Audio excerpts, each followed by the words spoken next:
how do you prepare masala tea? What is masala tea or chai masala?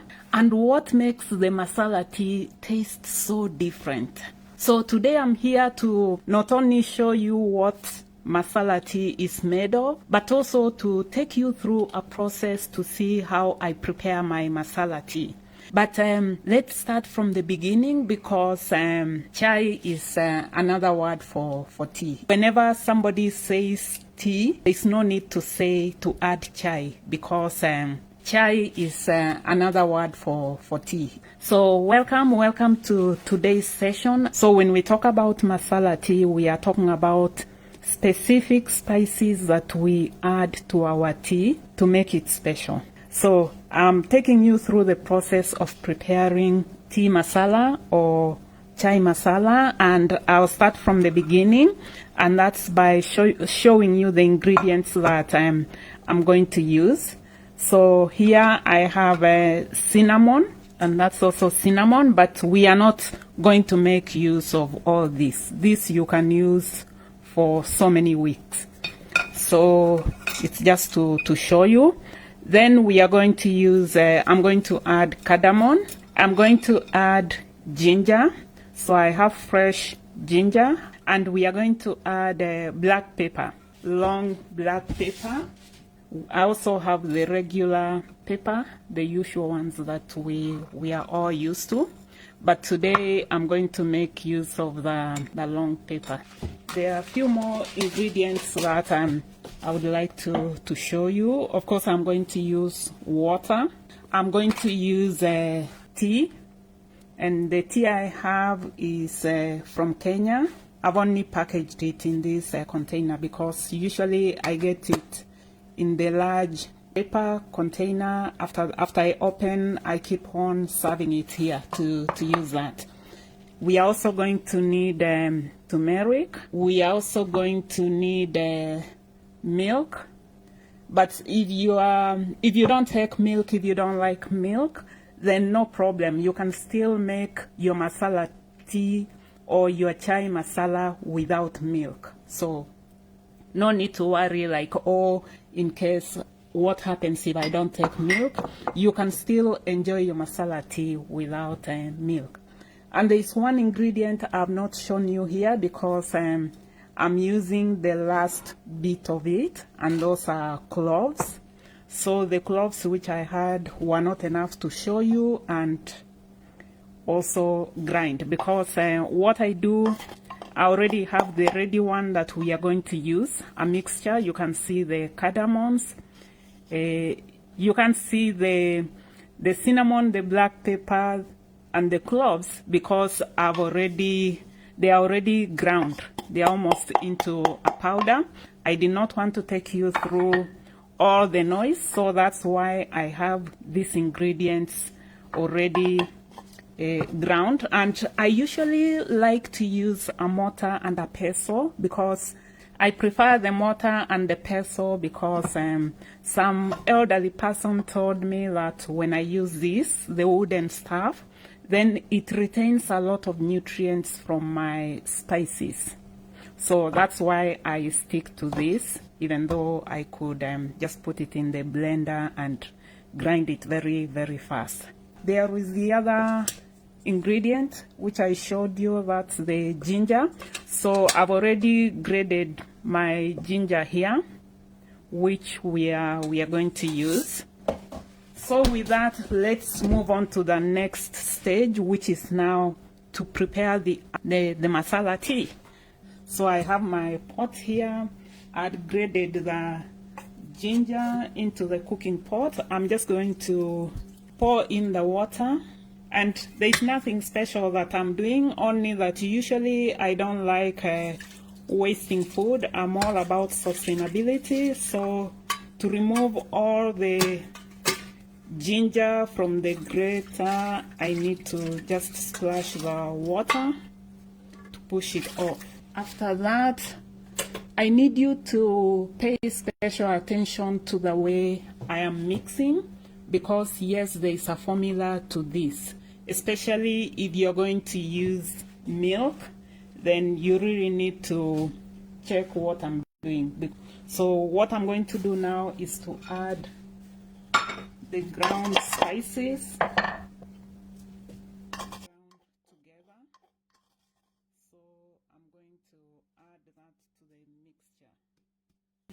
And I'm going to add some water because the tea does not look enough for the number of people that I'm preparing for. So I use the ground turmeric because when I was at the store, I did not get fresh turmeric, so I'm using the ground one. The other ingredient I'm going to add is the tea. So I'm adding 1.5 teaspoons. And I know you could be wondering about the other spices that I used. For the cardamom, I added 2. Cloves, I added 3. For the black pepper, I added half of this, half of what you can see there. And for the cinnamon, I added this size, but as you can see on the other side, this one is hollow, which means that if you'll be using such which has got both sides, then you make it smaller, maybe that size. So after you've added all your ingredients, you cover and let your ingredients cook. In the meanwhile, I can tell you something more about when I take the tea and why I prefer to take masala tea. So I like taking this type of tea in the morning as part of my breakfast. The reason is that I was brought up taking tea like for breakfast, and I think my body, my system got very used to that, to taking tea, so that I've continued with that, and I'm like, no harm in continuing to drink my tea, to enjoy my cup of tea. So it's part of my morning routine. And maybe you could be asking, like, do I go through this session of preparing the masala and everything else which I use in my tea? Yes, I do go through this every morning. It does not take long when you are used to doing it, because I already have the different spices that I added. So what I usually do is just to throw them here in the morning, get the ginger, grate it, then pound the spices. It takes less than 3 minutes to get it refined, to get it fine enough to use. And you could be wondering why I don't prepare large amounts of masala in advance. Again, I'm all about a healthy lifestyle. And I've been told that if you grind the spices too early, like a week before you are ready to use them, I'm told that they'll lose their strength. And their strength means that the nutritional value that we get from the different spices, be it black pepper, cardamom, be it cloves, be it cinnamon, when you grind them, they lose their potency. And because I need all the nutrients from the different spices, I'm like, I'm going to do it in the morning. It does not take me so long. I take it in the morning, but it does not mean that we cannot serve tea any other time.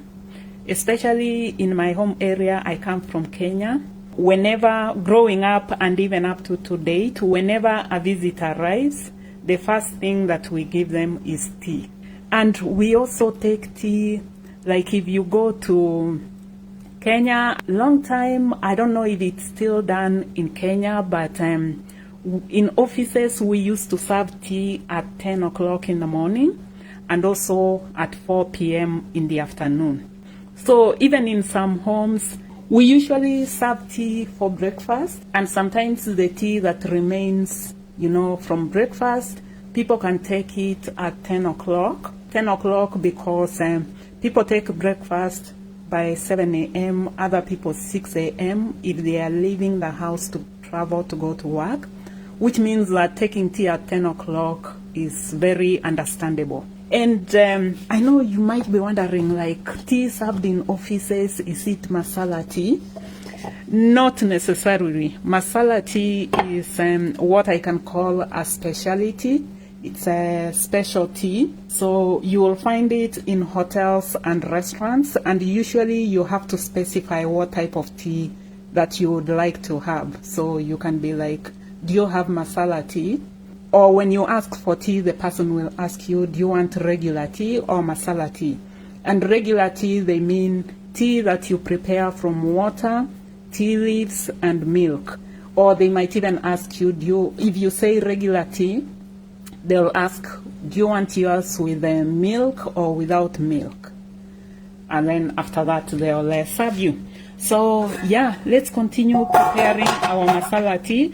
As you can see, it's boiling. It's boiled quite well. It's because we wanted the masala, the different spices to blend together into that nice aroma that you usually get. You know, you're passing somewhere and you're like, it smells nice. So now I'm going to add our milk. And then while we wait for it to boil, we'll cover our masala tea and let it boil. Because I'm not going to let you go until you taste my masala tea. When you'll be preparing your masala tea, please do not add milk at the beginning, like when you add the other spices. So if you add fresh milk, if it's real fresh milk, before the different spices cook and blend together, then your tea is going to become sour milk. You know, the curdled milk, the kefir milk, that your tea will turn to that and you're not going to like it. And as you saw before, I added milk. If you don't take milk, if you don't like milk, or sometimes if you want to vary your tea. So when we reached the stage, oh, so timely. It was going to fall. So when you reach the stage where we reached before adding the milk, then your masala tea, we call it black masala tea, will be ready. So now you can see there my masala tea is boiling. Our masala tea is ready. So that's my masala tea, and don't ask me what it tastes like, because it's the best tea in terms of taste and in terms of the aroma that it emits. The tea is ready. The spices have cooked well. We've added milk and it's cooked quite well. Now come along, we serve the tea. And in serving the tea, so maybe I'll start by showing you the ready tea. What you're seeing on top, that's cream from the milk. And I use goat milk for our tea. Somebody told me goat milk is better in terms of nutritional value, and it's easier to digest. So as I told you, I'm all about how do I eat healthy at my age. And my age, I'm past midlife, and my goal is to eat well and remain healthy in the long term. So that's why whenever people give me good advice about certain food items, of course when they give me advice, it has to be based on what they are already doing. So when they share information which I think makes sense, then I go for it. Okay, so what we are going to do, I'm going to sieve my tea because I want to drink it when it's very smooth. Otherwise, if you don't sieve it, it means when you finish drinking your tea, then you're going to find the tea leaves, you're going to find the different spices inside your cup. And maybe that's not what you want for today. You just want to drink a cup of tea that is smooth. I'm going to sieve the tea.